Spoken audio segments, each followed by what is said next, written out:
네, 10월 첫 주 주일 예배에 오신 교회 여러분을 진심으로 환영합니다. 우리 다 함께 묵도하심으로써 예배 드리겠습니다.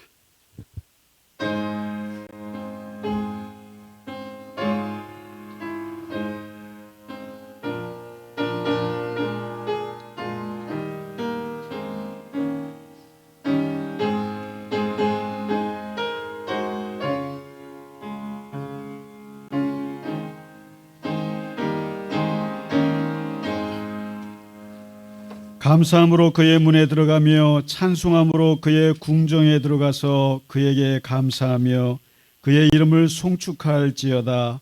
여호와는 선하시니 그의 인자하심이 영원하고 그의 성실하심이 대대에 이르리로다. 아멘.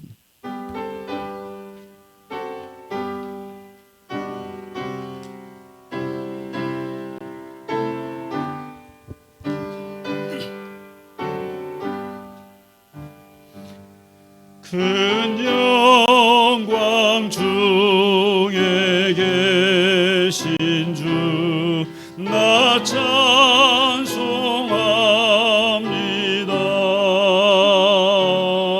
영원히 계신 주 이름 나 찬송합니다.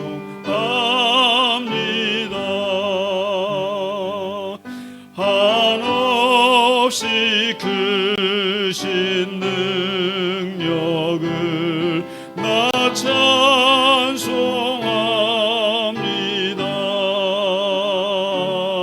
참되고 미쁜 그 언약 나 찬송합니다.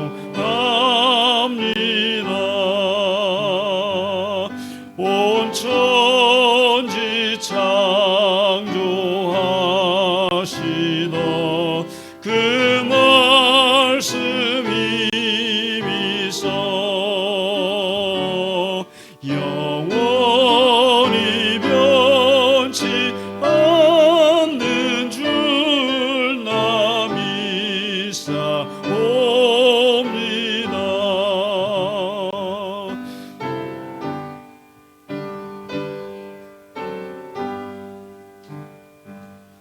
그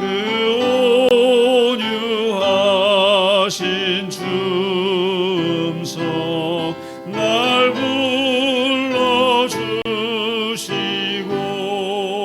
불러주시고 그 품에 품어 주시니 나 찬송합니다.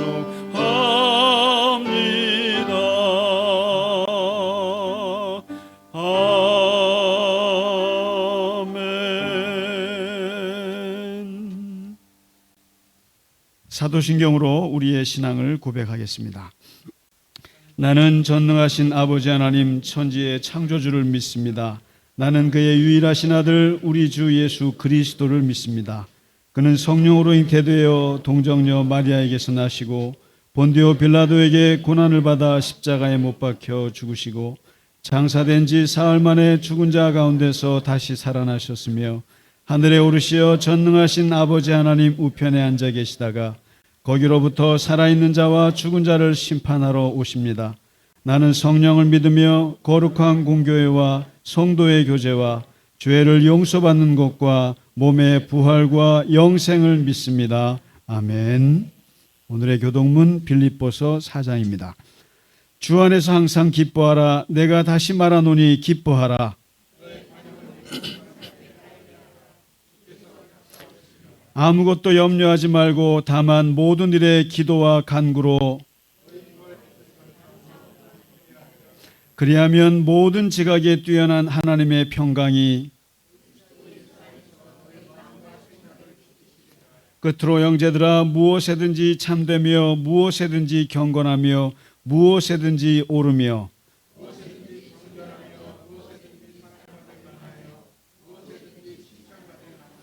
무슨 덕이 있든지 무슨 기림이 있든지 이것들을 생각하라.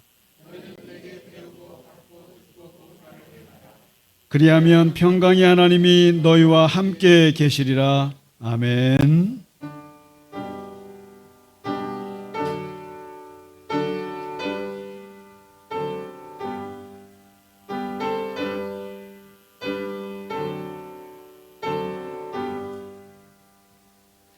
찬양 성부 성자 성령 성삼위일체께 영원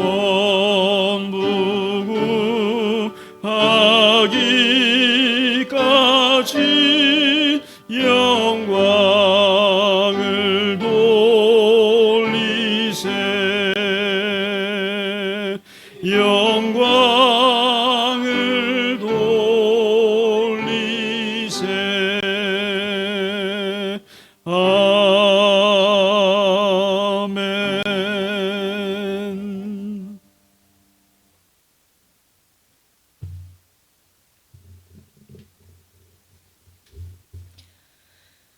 사랑과 은혜로 저희를 돌보시는 하나님 아버지, 사랑하는 저희 갈릴리 겨자나무 교회 식구들 한 주 동안 무사히 보내고 주님 사모하는 마음으로 모두 모여 한 목소리로 주님께 예배 찬송 드릴 수 있게 허락하여 주시는 데 감사드립니다. 끝날 것 같지 않던 불볕더위가 지나고 하늘은 푸르고 온갖 나무들이 옷을 갈아입는 아름다운 가을을 맞게 해주심을 감사드립니다. 이 계절에 주님께서 스스로 십자가를 택하시고 제자들과 온 교회에 사명을 주셨음에도 불구하고 찬란한 날씨와 세상의 즐거움에 매혹되어 많은 시간 주님을 잊고 살았음을 고백합니다. 또 세상의 일과 걱정에 파묻혀 살며 나의 주장과 근심으로 하루하루를 보내지는 않았는지요. 또 주님이 원하시는 일들을 외면하고 정욕과 물질을 쫓아 헤매지는 않았는지요. 주님 앞에 모든 죄를 내려놓고 회개하고 주님의 보혈로 거듭나서 또 온전히 주님께 영광 돌릴 수 있는 삶을 살아내기를 간절히 원하오니 저희를 긍휼히 여겨 용서해 주시고 성령님 저희와 함께하사 힘 주시옵소서. 아멘. 저희는 미약하고 아둔하여 주님의 놀라운 능력을 알 수 없으나 주님 저희를 귀히 여기시고 전지전능하신 능력의 손길이 세상 구석구석을 보호하실 줄 믿습니다. 세상은 전쟁과 천재지변으로 하루도 편할 날이 없고 이상 기후이변으로 지구는 위협받고 있습니다. 가족을 잃고 공포 속에 살아가는 그들에게 휴식과 평화를 주시옵고 더 이상 다툼과 참혹한 역사가 지속되지 않게 해주옵소서. 한반도에 냉전이 벌어지고 있습니다. 우리 대한민국이 설사 전력이 우세하다 여기더라도 전투력을 과시하거나 방종하지 말며 남북 간 진정한 교류와 화해를 이루어 이 나라의 전쟁의 불씨가 만들어지지 않도록 지켜주시옵소서. 아멘. 호황이라는 말이 어색할 정도로 민생 경제는 어렵습니다. 주님 돌봐 주시고 이 나라 젊은이들이 희망을 갖고 아이들이 웃음소리가 넘쳐나게 해주실 줄 믿습니다. 아멘. 또한 갈릴리 겨자나무 교회 식구들이 우리를 위해 흘리신 보혈의 피로 거듭나서 세상의 빛과 소금이 되어 주님의 빛을 전하지 않고는 못 견디게 해주옵소서. 우리 모두 주님을 믿고 가정의 주인으로 모시고 주님께 모든 것을 맡기면 주님께서 근심 어려움 걷어주시고 웃음과 행복이 넘쳐나게 해주실 줄 믿고 기도하게 하옵소서. 아멘. 저희의 생활을 궁핍하게 하지 마시고 주님 주신 사랑과 은혜를 어려운 이웃과 나눌 줄 알게 하옵소서. 아멘. 주님께 모든 걱정과 선택을 맡기오니 저희가 나아갈 길을 밝히 보여주시고 인도하여 주옵소서. 아멘. 어떤 고난이 닥치더라도 주께서 함께 하시니 두려움 없을 줄 믿습니다. 주여, 주님의 뜨거운 치유의 손으로 사랑하는 최영옥 집사님을 깨워주시옵소서. 박영순 권사님을 안아주시옵소서. 그리고 그 가족들을 지켜주시옵길 간절히 기도드립니다. 아멘. 예배를 주관하시고 봉사하는 분들의 수고를 기억하시고 오늘 설교 말씀 통해 큰 은혜 받고 기쁜 마음으로 돌아가는 발길도 지켜주시옵소서.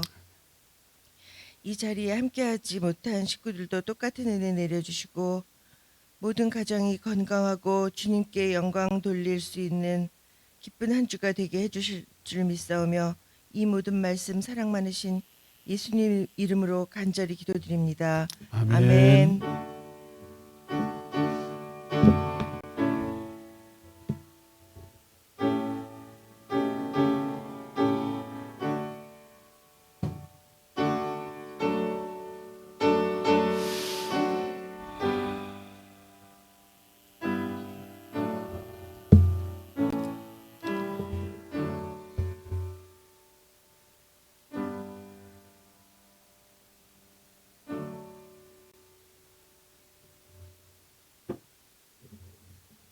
아멘. 찬송가 324장 함께 찬양 드리겠습니다.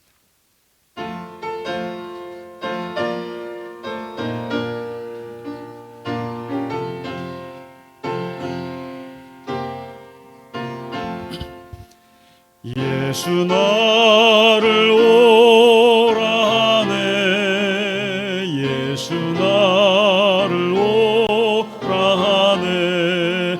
어디든지 주를 따라 주와 같이 가려네.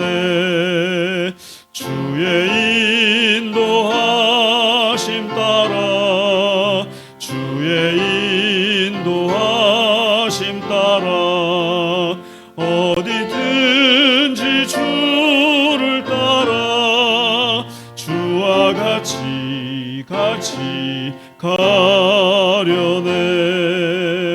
겟세마네 동산까지 주와 함께 가려 하네. 피땀 흘린 동산까지 주와 함께 가려네.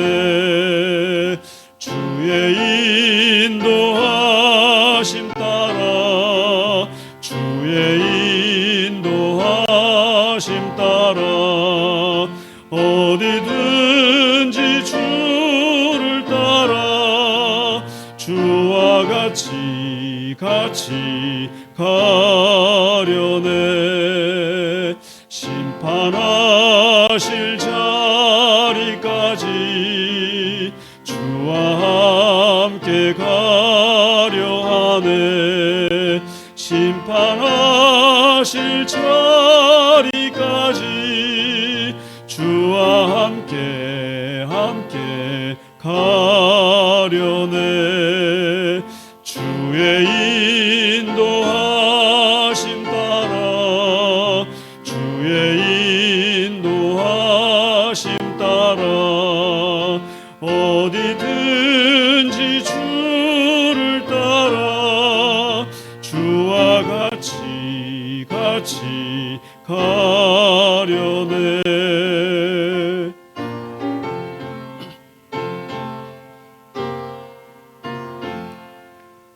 주가 크신 은혜 내려 나를 항상 돌보시고 크신 영광 보여주며 나와 함께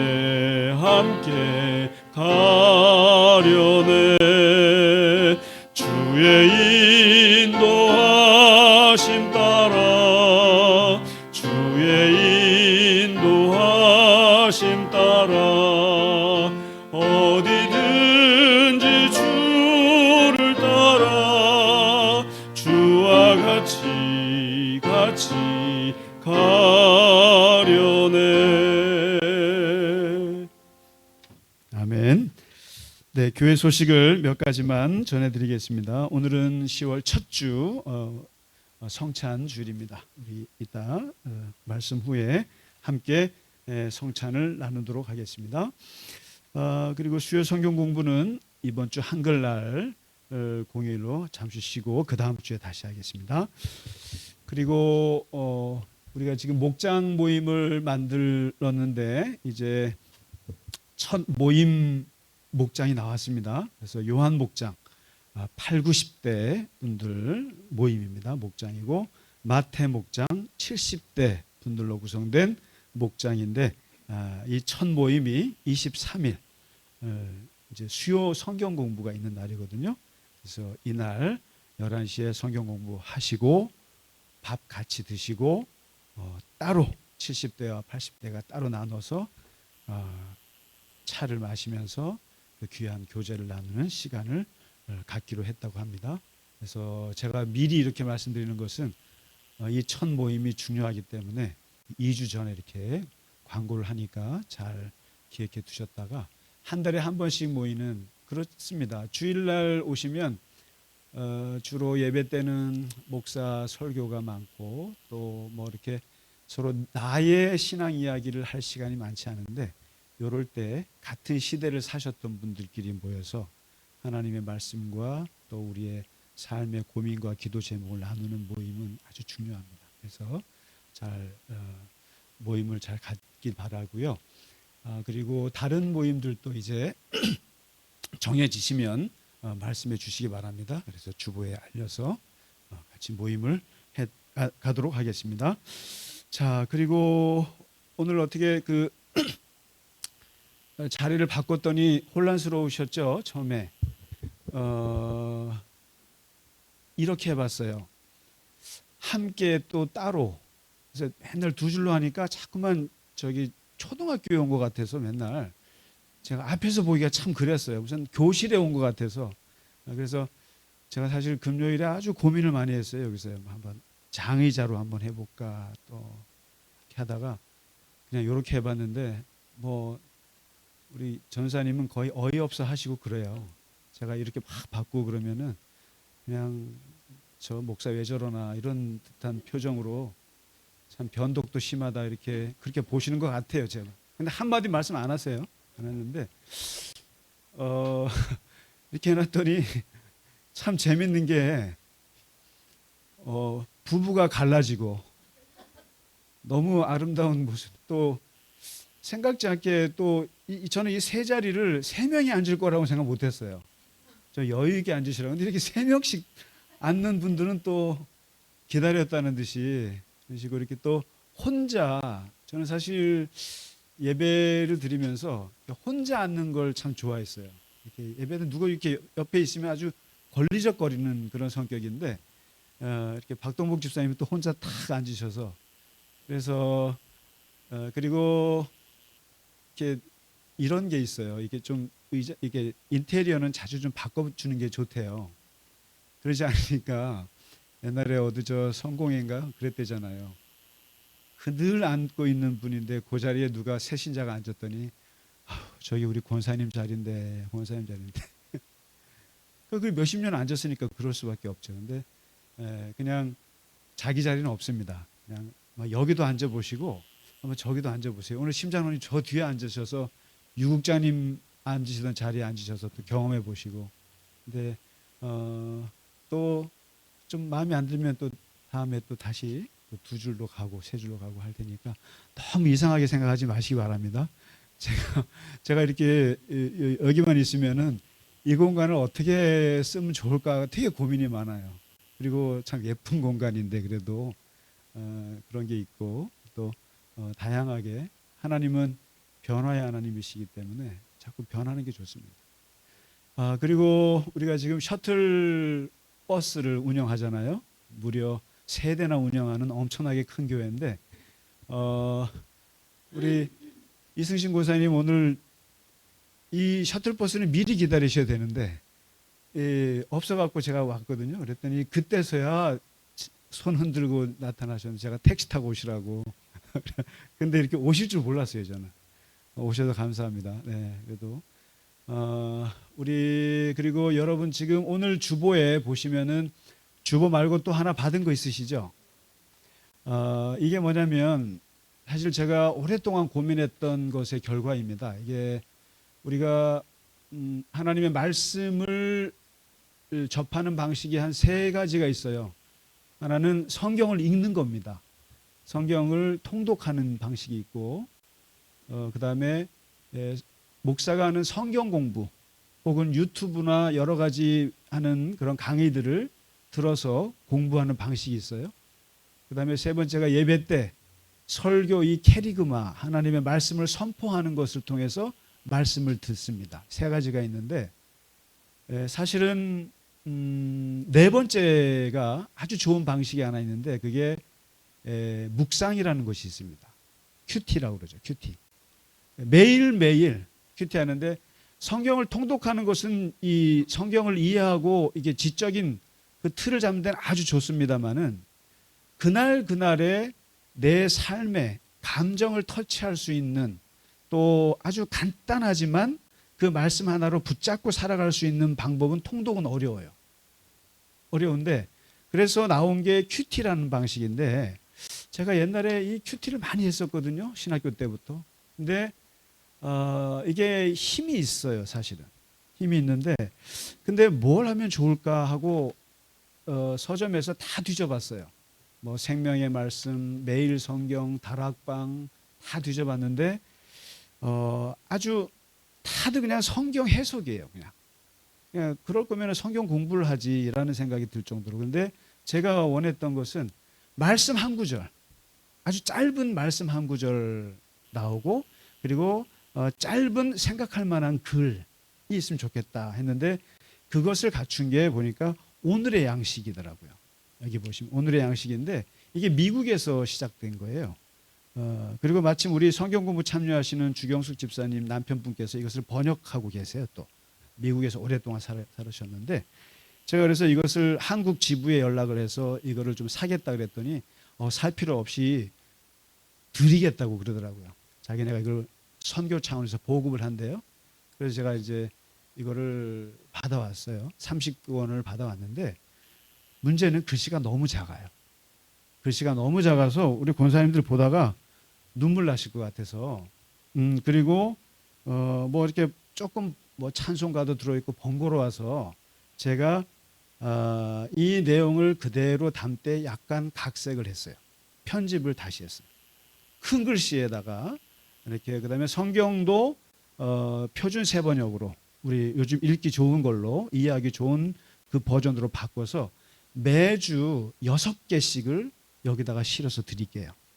그래서 이걸 주보에다가 실으려고 했는데, 주보에다 실으면 안 된대요.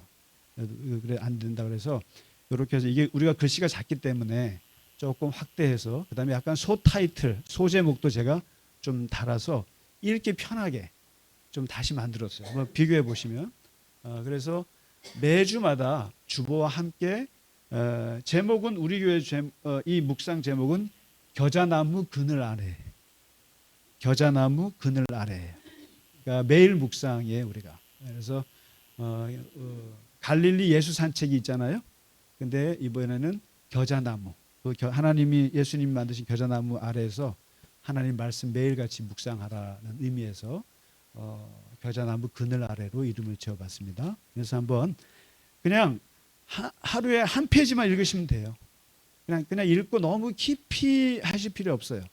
그래서 마음에 와닿으면 이렇게 기억했다가 목장 모임 때 이걸 사용하셔도 좋아요.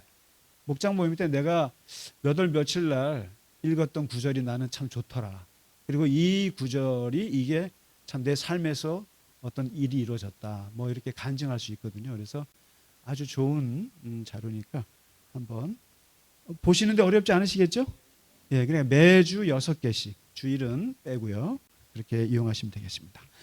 네, 오늘 새로운 얼굴이 보여서 제가 아주 반갑습니다. 혹시 좀 인사를 하실 수 있을까요? 혹시 우리 예, 혹시 누가 모시고 오셨나요? 아니면 네네네. 아, 미국에서 오셨군요. 네. 아, 네. 여기 게스트룸에 오셨군요. 아, 아이고, 잘 오셨습니다. 혹시 미국 어디에 사시나요? 예. 아, 메릴랜드에 계세요? 아유, 환영합니다. 감사합니다. 네. 권사, 아, 예, 예, 예, 예. 영락교회에서 생활하신 한경진 목사님 아래 계시다가 미국으로 이민 가셨군요. 네, 네. 권사님이시죠? 권사님이시라고 불러도 되나요? 네. 아, 네, 네. 아유, 환영합니다. 네, 고맙습니다. 네, 고맙습니다. 네, 고맙습니다. 아유, 우리 교회 이렇게 국제적인 교회입니다. 잘 오셨습니다. 아유, 너무 반갑습니다. 제가 옛날에 있던 교회 권사님 같아서 혹시 그분이신가 했어요. 네, 아주 비슷하신 분이 계신데, 아유, 너무 반갑습니다. 네. 자, 오늘 우리가 준비한 찬양 하나님께 드리겠습니다. 전교인 찬양인데, 모르셔도 돼요. 그냥 찬송가니까 함께 자리에서 일어나셔서 하나님 앞에 찬양 드리겠습니다. 구주를 생각만 해도 1, 2, 3, 4절 쉬고 5절입니다. 함께 부르겠습니다.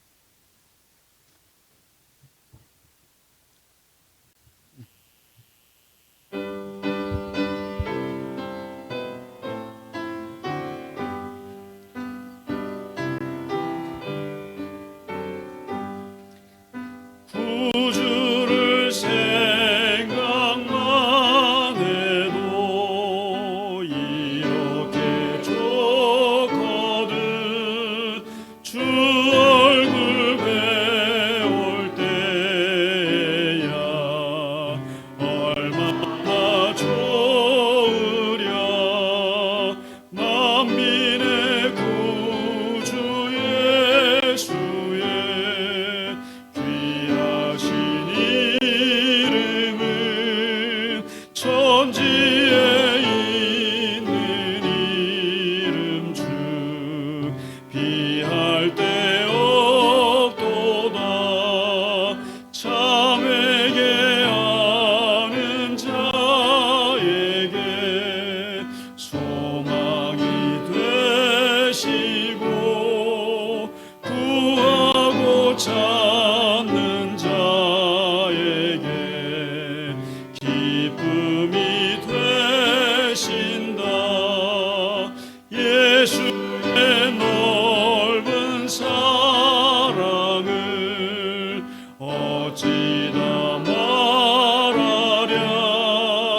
주 사랑 받은 사람만 그 사랑 알도다.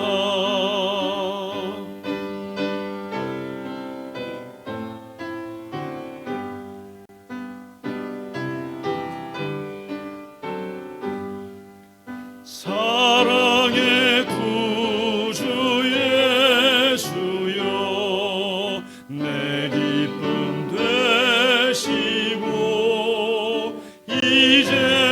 이제로부터 영원히 영광이 되소서.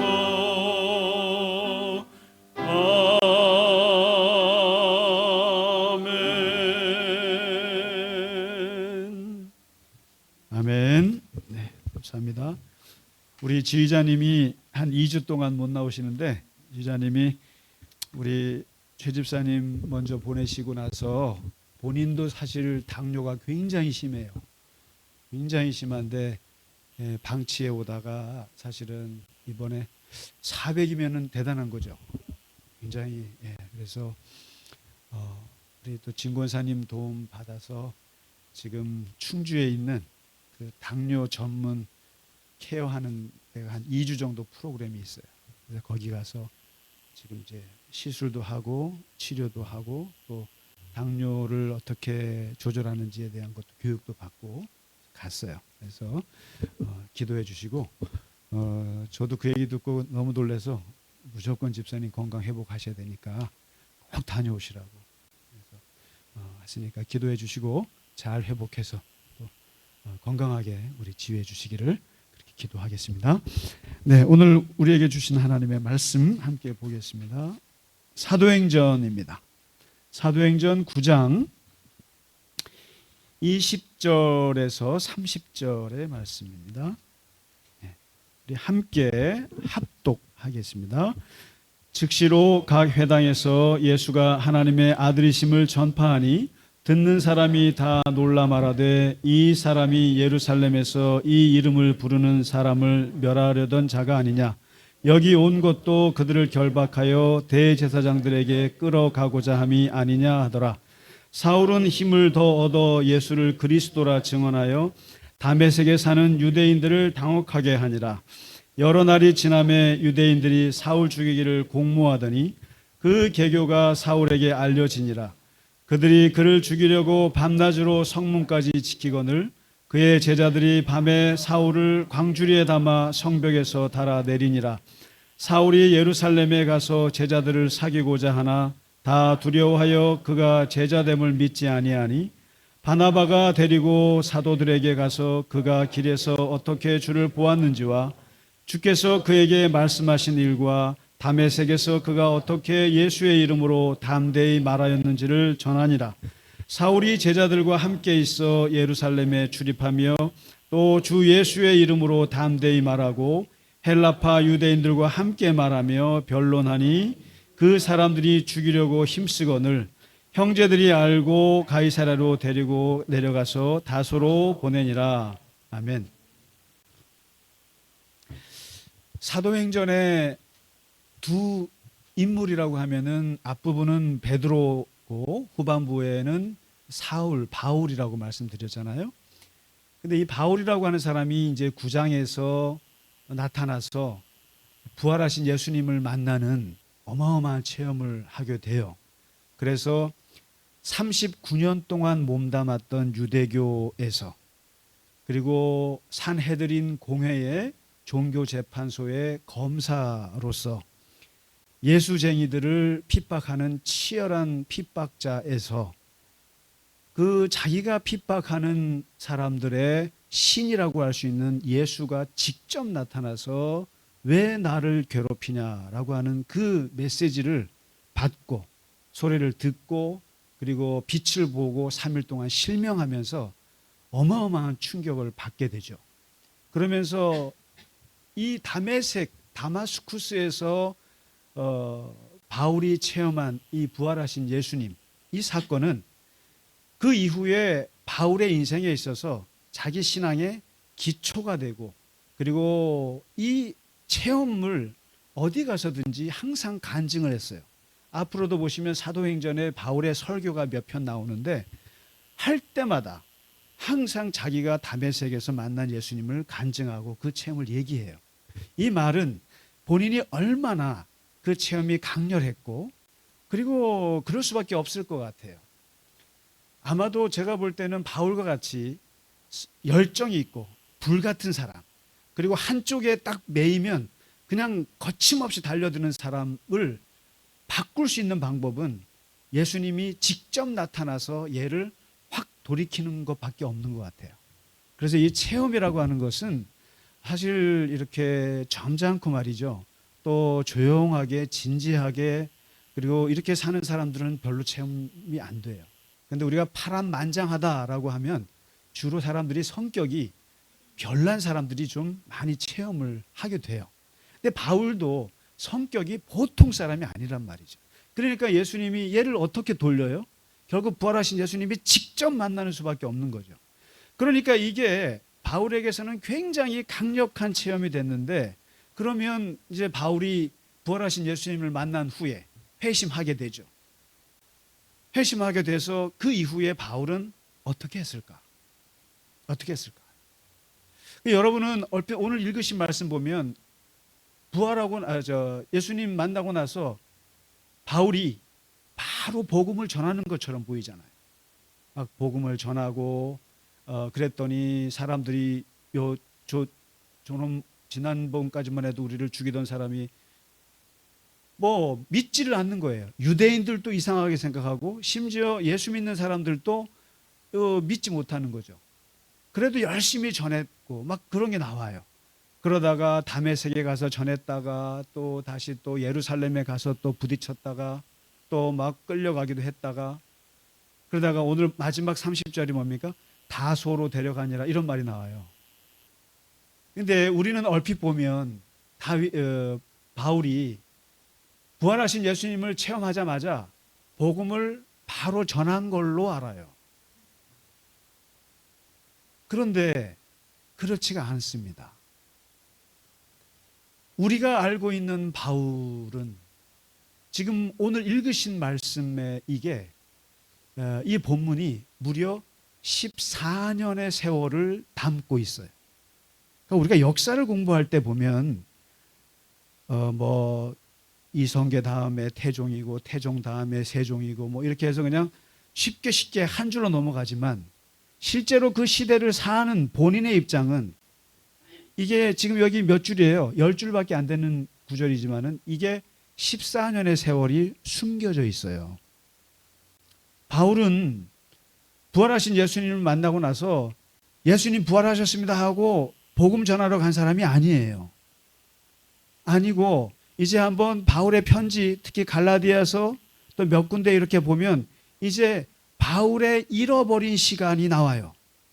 성경에 나오지 않는 바울의 세월이 있어요. 그리고 성경에 기록되지 않고 우리가 추측할 수밖에 없는 14년의 세월이 있어요. 바울이 제일 먼저 부활하고 나서 그 충격받고 나서 어디로 갔냐면은 아라비아로 가요.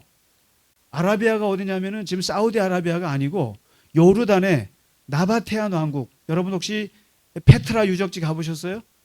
바로 그 페트라 유적지 그곳이에요.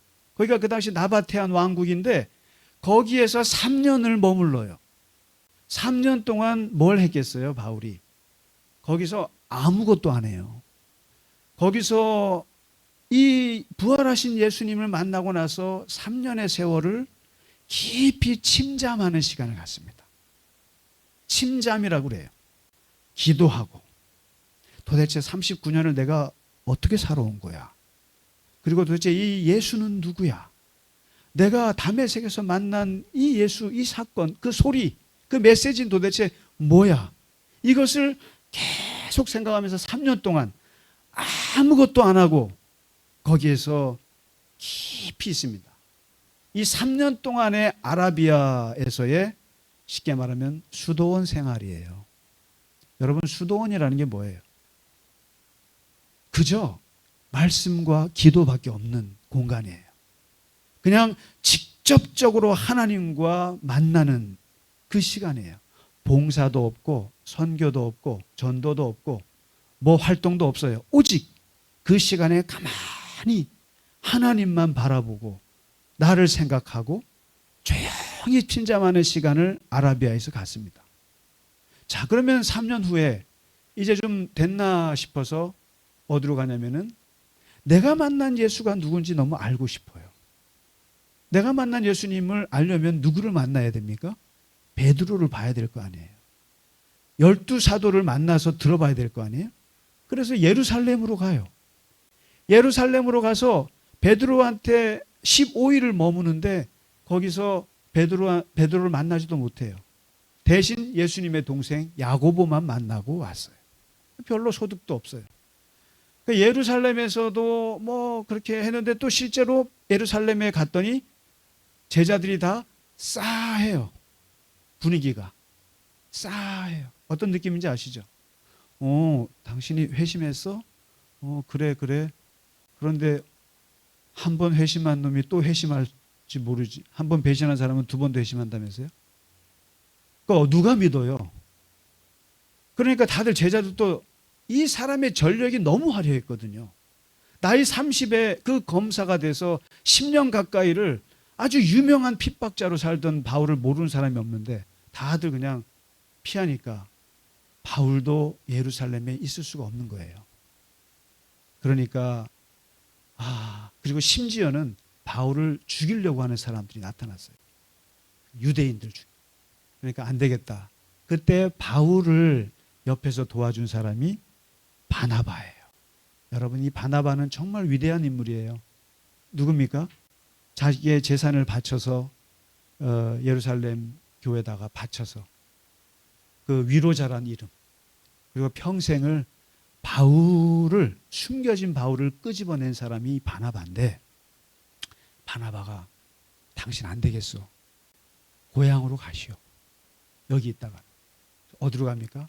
다시 배 타고 저 터키 쪽에 있는 자기 고향 타수스, 다소는 로마 제국의 도시예요.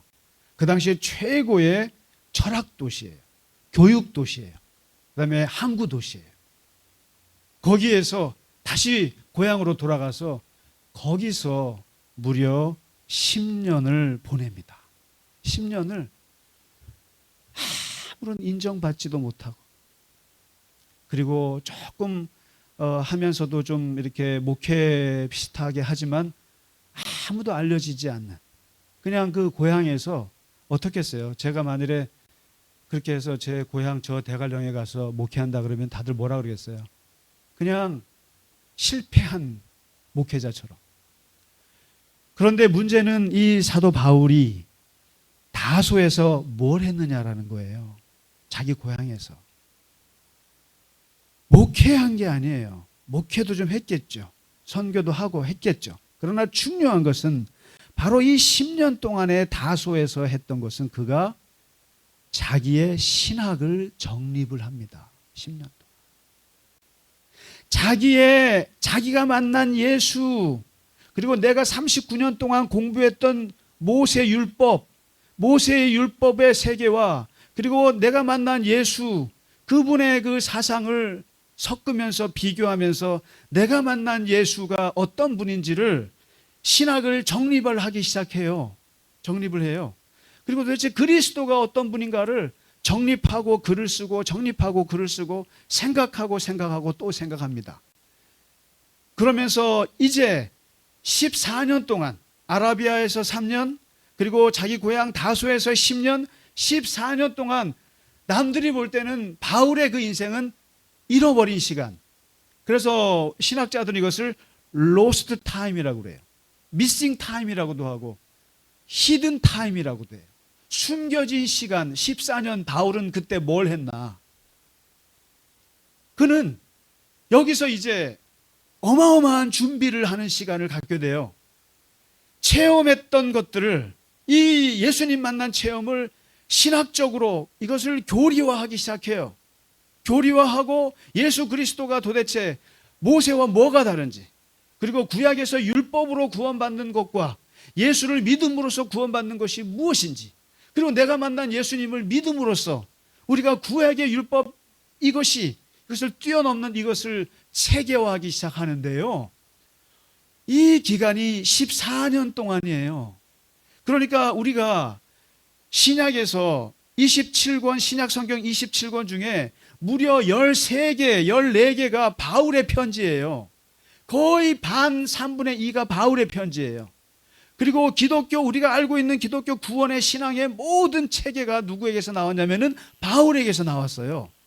바울을 알지 못하면 예수님을 믿음으로 말미암아 구원을 얻어서 우리와 하나님과의 관계가 새롭게 정립된다고 하는 것을 알 수가 없어요.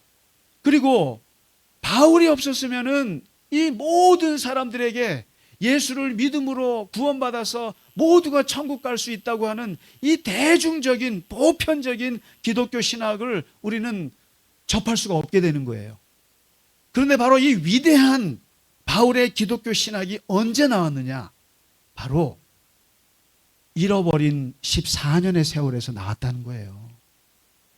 이 잃어버린, 누구도 인정하지 않았던 숨겨진 시간, 아무도 인정하지 않는 그 잃어버린 시간에 바울의 어마어마한 신학이 나오는데,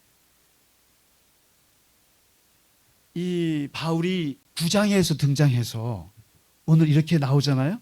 막 어설프게 선무당이 사람 잡습니다. 지금 오늘 본문은 뭐냐면은 선무당 바울이에요. 나름대로 본인도 뭐 좀 해보려고 했어요. 그런데 유대인에게 부딪히고, 그리고 기독교인들에게 부딪히고, 그리고 또 본인이 뭘 알겠어요. 얘기할 수 있는 건 뭐예요? 나는 부활하신 예수님 만났어. 나도 사도야. 이게 먹히겠어요? 바로 이게 체험신앙의 문제예요. 체험신앙의 문제예요. 체험주의에 빠지면 안 돼요. 체험은 대단히 중요한 거예요. 이것은 우리의 신앙을 지탱하는 에너지예요. 그런데 체험주의 신앙에 빠지면은 어떻게 되는 줄 아세요? 체험이라고 하는 것은 다 주관적이에요. 나만 경험한 거예요. 그런데 이것을 절대화해요. 절대화하게 되고 심지어는 이것을 강요해요. 내가 방언 받았어. 나 방언 체험했어. 그러면은 방언 못 받은 사람들은 다 바보 같아요. 야, 너 방언도 못 받았어? 예언도 못 받았어? 난 체험했는데? 체험하지 않은 사람들은 다 상대화돼요. 그러면서 강요해요. 그래서 이 체험주의 신앙에 빠진 사람들은 뭐가 되는 줄 아세요? 라떼가 돼요. 라떼. 여러분, 라떼가 뭔지 아세요? 라떼는 말이야, 네가 6.25를 알아? 네가 보릿고개를 알아? 여러분, 그 보릿고개를 경험하신 체험 대단한 거예요. 그리고 6.25 전쟁을 경험하는 것은 대단한 거예요. 오늘같이 이 평화로운 시대에는. 그런데 그거를 자꾸 남에게 강요하잖아요. 그러면은 다 도망가요. 그거는 나만의 경험이에요. 그래서 이 체험주의 신앙이 깊어지면 꼰대 신앙이 돼요. 꼰대 신앙. 그래서 여러분, 정말 내가 체험한 거를 절대화하시면 안 돼요. 그리고 기독교에도 이 체험주의 신학이 한 주류예요. 중요한 축이 있어요. 그래서 특히 오순절파, 성령 신학이 강한 그런 교단은 체험을 강조해요. 강조합니다. 그러나 기독교 2000년 역사에서 체험주의 신학이 주류가 된 적은 없어요. 왜냐하면 이 체험만 강조하면 그것은 보편적으로 설명이 안 되는 거예요. 바울도 알았어요. 바울이 어떤 사람입니까? 30년을 엘리트 중에 엘리트로 살았던 사람이에요. 모세오경을 다 외워요. 학자예요. 스칼라예요. 대단한 스칼라예요. 근데 그 사람이 그 체험을 했어요. 그 체험을 하고 나서 어떻게 합니까? 14년 동안 고향 땅에서 깊이 그 속에서 자기가 체험한 것을 어떻게 보편적으로 설명할 것인가? 어떻게 이 내가 체험한 예수님을 이 사람들에게 이 그리스도를 어떻게 설명을 해야 될 것인가? 이것을 이제부터는 지성 작업을 시작하는 거예요. 지성적으로 설명을 하고 계속 성찰을 하는 거예요. 그래서 나온 것이 14년 후에 처음 나온 편지가 바로 갈라디아서예요. 갈라디아서를 한번 보세요. 갈라디아서를 보시면 바울이 14년 동안 그가 체험의 신앙에서 이제 도약을 해서 어떻게 그리스도의 신앙으로, 말씀의 신앙으로 접어들었는지, 얼마나 자기가 체험한 것들을 체계화했는지를 아주 단순 명료하게 잘 보여준 게 갈라디아서예요. 그래서 제가 좋아하는 바울의 편지 중에 하나가 빌립보서. 빌립보서는 너무너무 좋아요. 그냥 기쁨. 그리고 또 좋아하는 것이 갈라디아서예요. 갈라디아서는 너무나 명료해요. 갈라디아서 뭐라고 하는지 아세요? 바울이 나는 사람들에게서 난 것도 아니고 사람으로 말미암은 것도 아니고 오직 예수 그리스도와 그를 죽은 자 가운데 살리신 하나님 아버지로 말미암아 사도된 바울이다. 이렇게 표현해요. 나는 예수님이 나를 불러서 사도가 되었다. 그리고 나는 그리스도와 함께 십자가에 못 박혔나니 이제는 내가 산 것이 아니요 오직 내 안에 예수 그리스도께서 사시는 것이라. 이제 내가 사는 것은 나를 위하여 자기 몸을 버리신 예수 그리스도를 위해서 나는 사는 것이다. 나는 이제 내 안에 내가 죽고 나는 그리스도와 함께 산다. 이게 14년 전에 만났던 부활한 예수님을 이제 자기가 신학적으로 얘기하는 거예요. 내 안에 예수가 있다. 그리고 나는 예수를 위해서 산다. 그리고 오직 예수님을 위해서 산다. 그리고 구원받은 거, 사람이 의롭게 되는 것은 내가 30년 동안 율법으로 되는 줄 알았는데 부활하신 예수님을 만나고 나서 내가 깨달은 것은 의롭게 되는 것은 율법의 행위가 아니라 예수 그리스도를 믿음으로 말미암아 의롭게 된다는 걸 알았다. 이거를 이제 10년 동안 갈고 닦은 거예요. 그리고 아주 강력한 얘기를 해요. 그리스도의 은혜로 너희를 부르셨다는 이 복음 외에는 다른 복음은 없어요.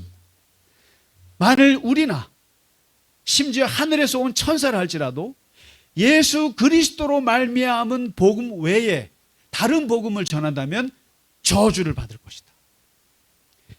그리스도 외에는. 그래서 갈라디아서 맨 마지막에 이런 말을 해요. 이게 정말 무서운 말이에요. 이후로는 누구든지 나를 괴롭히지 말라. 내가 내 몸에 예수의 흔적을 가졌노라. 흔적을 가졌노라. 14년 동안 고향에서 아라비아 사막에서 자기가 만난 예수님을 계속 성찰하고 그리스도가 누구인지를 이렇게 계속 생각하고 체계화하면서 결국 예수 그리스도가 내 몸에 있다. 그래서요, 바울의 편지를 한번 보시면 가장 자주 쓰는 말이 세 단어가 있어요. 그리스도 안에서, in Jesus. 나는 예수 안에서, 예수 안에서, 예수 안에서. 그리고 두 번째로 가장 많은 말이 그리스도로 말미암아. 그리스도로 말미암아. 예수로 말미암아 내가 예수 믿게 되었고, 예수로 말미암아 내가 사도가 되었고, 예수로 말미암아 내가 이렇게 살게 되었고. 그리고 세 번째로 제일 많은 말이 뭔지 아세요? 그리스도를 본받아. 나는 어찌하든지 그리스도로 본받을 거고, 나는 어찌하든지 표대를 향하여 예수님을 향해서 나가고 그분을 향해서 성장할 거야. 이 세 마디, 그리스도 안에서, 그리스도로 말미암아, 그리스도를 따라서. 이게 바로 사도 바울이 우리 앞에 우리에게 똑같이 요청하는 게 그거예요. 체험 신앙만 가지고는 안 돼요.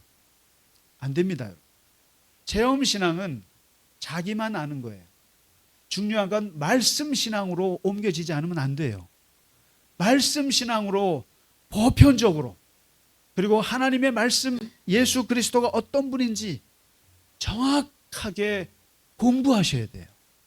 그래서 제가 수요 성경 공부 제발 공부하시라고 하는 게, 우리가 기도 많이 해서 많은 체험, 파란만장한 체험하는 것도 아주 드라마틱하고 멋있을 수 있지만, 조용히 앉아서 남들이 아무도 모르는 시간에 침잠하고 가만히 하나님 말씀을 생각하고 또 생각하고, 우리가 여기 나오지 않습니까? 공동체 고백문에 우리는 간절한 마음으로 하나님의 말씀을 받고 이것이 진짜 그러한가 날마다 성경을 읽고 묵상하고, 그래서 예수님이 어떤 분인가를 깊이 생각하고, 이것을 14년을 했다는 거예요. 14년을. 그렇게 여러분, 내가 예수님 만났다고 이렇게 막 신앙은 경거망동할 일이 아니에요. 그냥 좋다고 막 뛰고 그럴 일이 아니에요. 신앙은 가만히 생각을 해봐야 돼요. 가만히 공부해야 돼요. 그래서 체험 신앙은 말씀 신앙으로 다듬어지지 않으면 안 돼요. 그래서 교회에서도 우리가 하나님에 대해서, 그리스도에 대해서, 성령에 대해서, 또 교회가 어떤 곳인지에 대해서, 교회 질서에 대해서, 어떻게 섬겨야 하는지에 대해서, 봉사에 대해서 알아야 되거든요. 공부해야 돼요. 바로 이 바울은 오늘 잃어버린 시간, 14년 동안 누구도 알지 못하는 그 시간 동안 정말 예수 그리스도를 깊이, 하나님을 깊이, 교회에 대해서 깊이 생각을 한 거예요.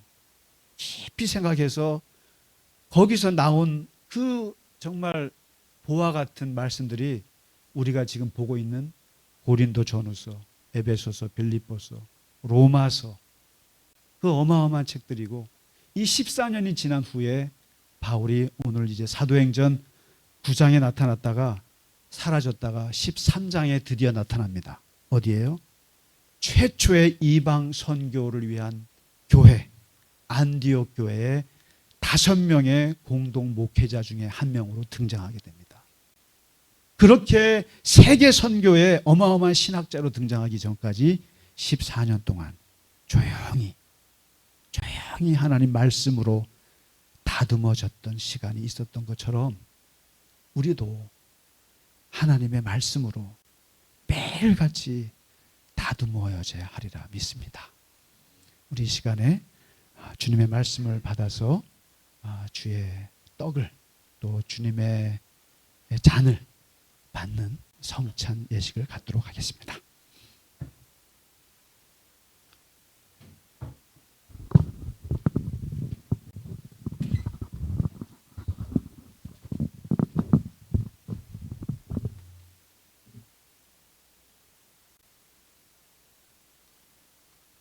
잠시 기도하겠습니다. 사랑의 주님, 오늘 주님의 살과 주님의 피를 우리가 함께 받고자 합니다.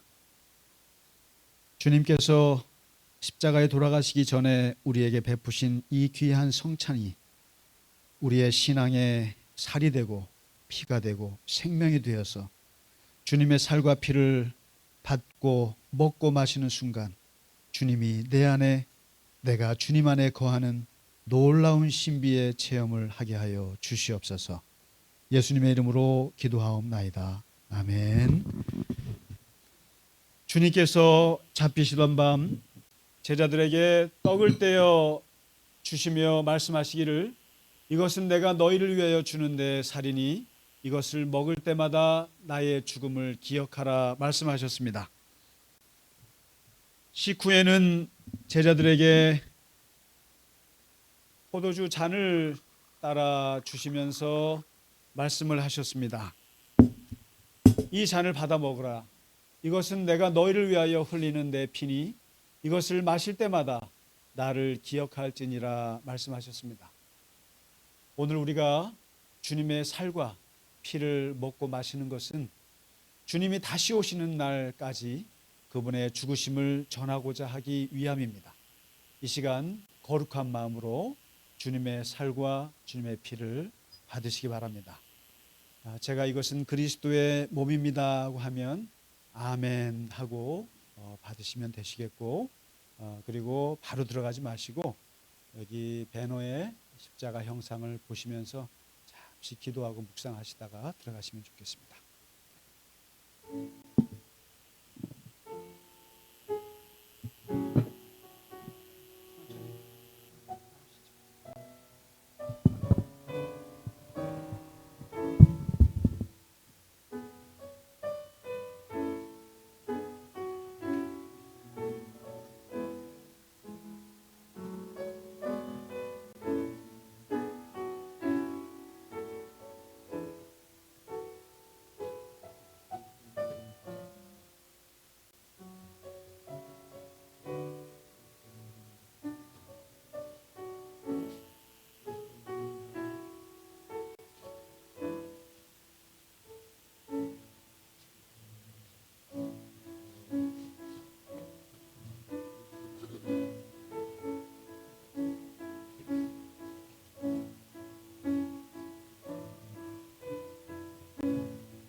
함께 좋으신 하나님 찬양 드리면서 봉헌하고 축도로 예배를 마치겠습니다.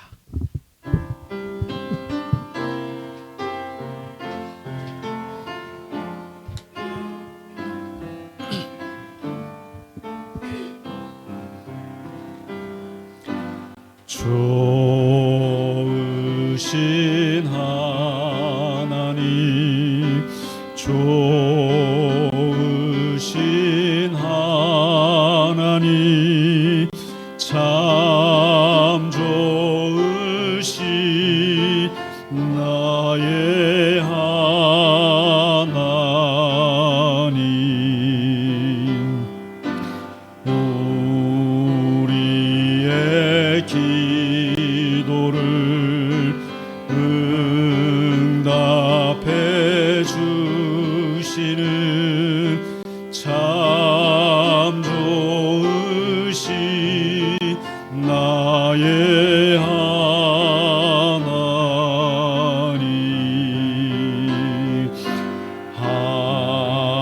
한없는 축복을 우리에게 주시는 참 좋으신 나의 하나님 다 같이 일어나셔서 좋으신 예수님 좋으신 예수님 좋으신 예수님 참 좋으신 나의 예수님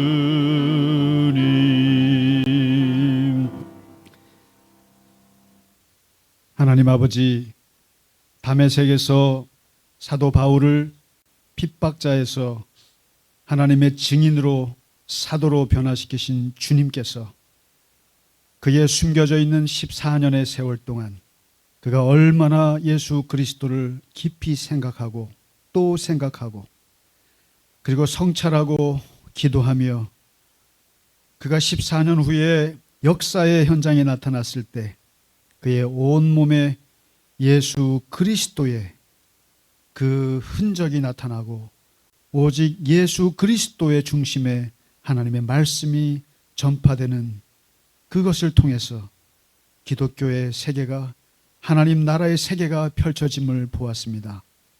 주님, 우리를 신앙생활의 체험에만 그치지 않게 하시고 하나님의 말씀으로 하나님의 성경 말씀으로 주님의 말씀으로 다듬어지고 또 다듬어질 수 있도록 우리의 생각과 우리의 온 몸과 우리의 지성과 우리의 모든 것을 주님 새롭게 하여 주시옵소서. 하나님 말씀을 떠나지 않게 하시고 그리스도를 중심으로 오직 주님처럼 주님에게 자라가게 하시고 오직 예수 그리스도 안에서만 이 세상에서 오직 주님 안에서 살아갈 수 있는 저희의 신앙이 되게 하시고 하나님 말씀으로 충만하고 찰무장되게 하여 주시옵소서.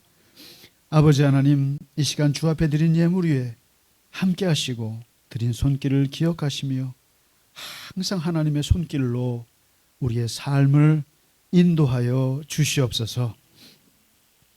이제는 우리 주 예수 그리스도의 크신 은혜와 하나님 아버지의 지극하신 사랑과 성령의 감화, 감동, 위로, 교통하심이 오늘 주님께 예배하고 이제 세상 속에서 주님과 더불어 살아가길 원하며 승리하길 원하는 모든 우리 교우들 머리 위에 이제로부터 영원까지 함께 하시기를 간절히 축원하나이다.